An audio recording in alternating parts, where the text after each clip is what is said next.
In 2009, deep in a Colombian coal mine, a team of paleontologists pulled something from the ground that shouldn't exist.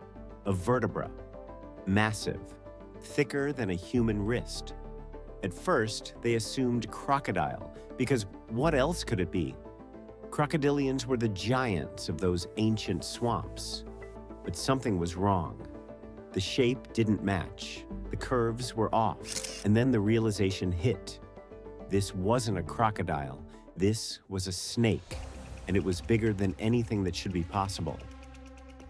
They called it Titanoboa, and the moment they measured it, everything scientists thought they knew about the limits of reptilian size had to be rewritten. Because this wasn't just a big snake. This was a creature that reset the ceiling of what biology allows. A predator so massive it could only exist in a world we can barely imagine.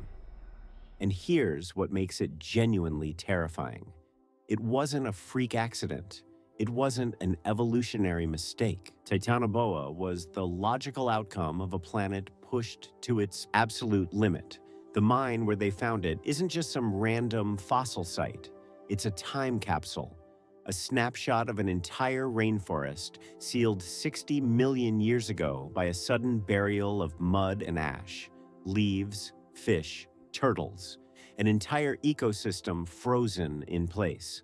And buried in that ancient muck, the bones of the largest snake that ever lived.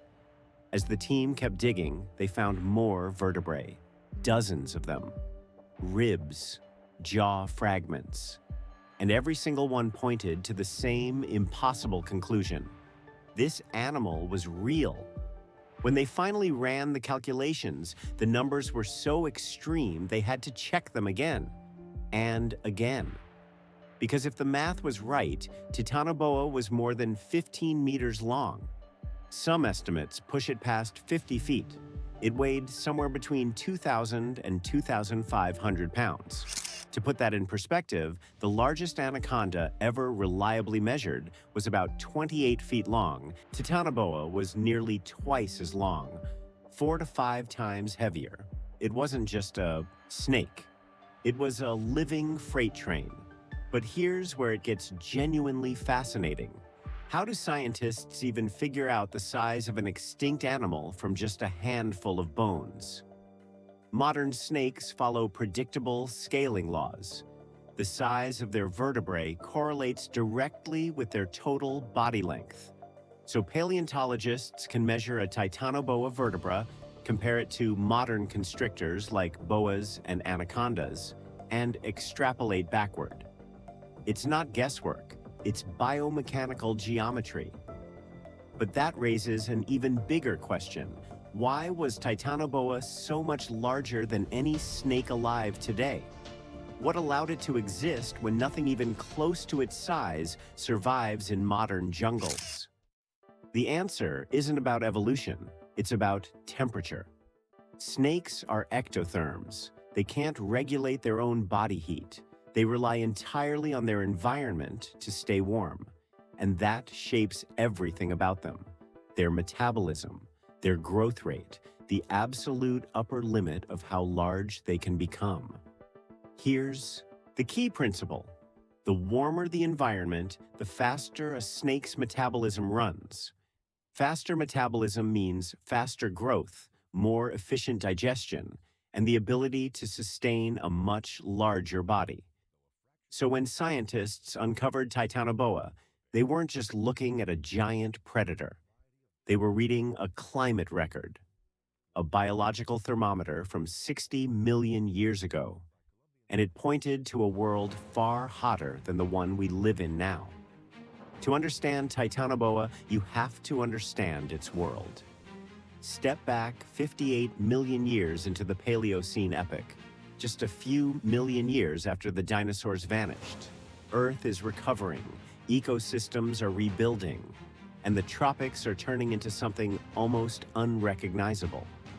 Global temperatures were far higher than today.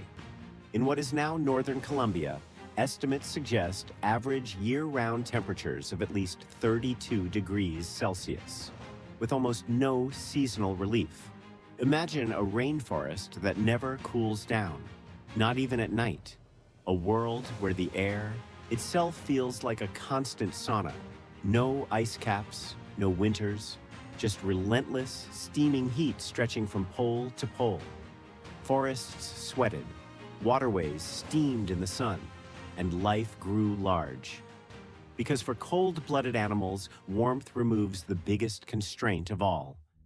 Today's tropical forests, the Amazon, the Congo, Southeast Asia, are actually too cool for a snake like Titanoboa to exist. Modern anacondas and pythons press against the upper limits of what our current climate allows.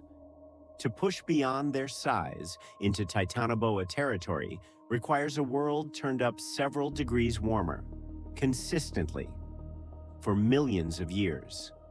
Titanoboa's massive body needed that heat to kickstart its metabolism, to pump blood through 50 feet of coiled muscle. The Sarajevo site reveals this world in stunning detail. Layer after layer contains plant fossils, giant turtle shells, some the size of pool tables, early crocodile relatives with blunt, crushing teeth designed for hard-shelled prey. These weren't sleek river racers. They were heavy-jawed ambush predators. This was not a clear, fast-flowing river system. It was a humid swamp rainforest, murky, slow-moving water, tangled roots, dense vegetation. Visibility would have been poor, sound muffled by constant rain and buzzing insects.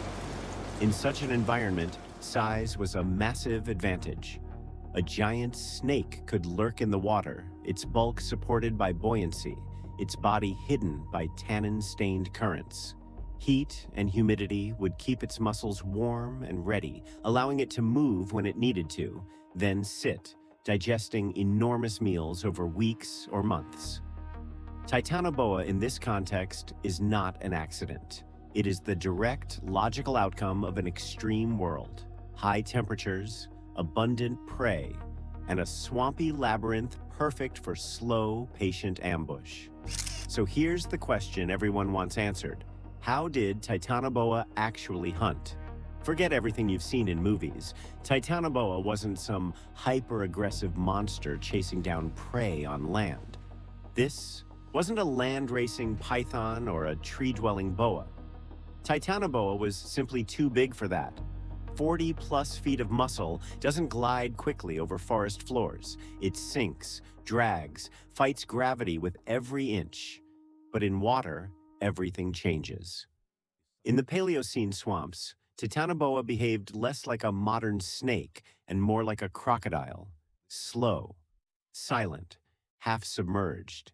It used the swamp's murky water as camouflage, slipping between fallen logs and root systems with only the faintest disturbance on the surface. For an animal this size, invisibility wasn't a trick. It was a lifestyle. It didn't chase. It didn't sprint. It waited. Hours, maybe days, almost motionless, until something wandered close enough. And when it struck, the force was terrifying. Biomechanical models estimate that Titanoboa could exert well over 400 psi of constriction pressure, more than enough to crush a crocodile's ribs in an instant. Modern boas and pythons rely on blood flow restriction to subdue prey. But Titanoboa's size, the distinction barely matters. The result was the same. Whatever it wrapped around wasn't getting out. Based on the ecosystem at Sarajevo, Titanoboa's diet likely included giant turtles, slow-moving, abundant, packed with calories. Perfect prey for an ambush predator. Early crocodiles, smaller than Titanoboa and not yet evolved into the apex predators they are today. Large fish, common in the river systems, easy to catch in confined channels. Possibly early mammals, though mammals were still relatively small in the Paleocene. Any that ventured too close to the water's edge would have been fair game. Water wasn't just its hunting ground, it was its lifeline. The buoyancy of water supported its massive weight, Without it, Titanoboa would have struggled to move efficiently on land. Its internal organs would have been compressed by its own body mass. Breathing difficult, digestion slow, movement exhausting, and perhaps most importantly, water helped regulate its body temperature. Snakes absorb heat from their surroundings, and in the sweltering Paleocene climate, water provided a way to stay cool when necessary, while still maintaining the high metabolic rate needed to sustain such a large body. So when you imagine Titanoboa, don't picture it slithering across land like a nightmare serpent. Picture it gliding silently through dark water, eyes just above the surface, waiting for the perfect moment to strike.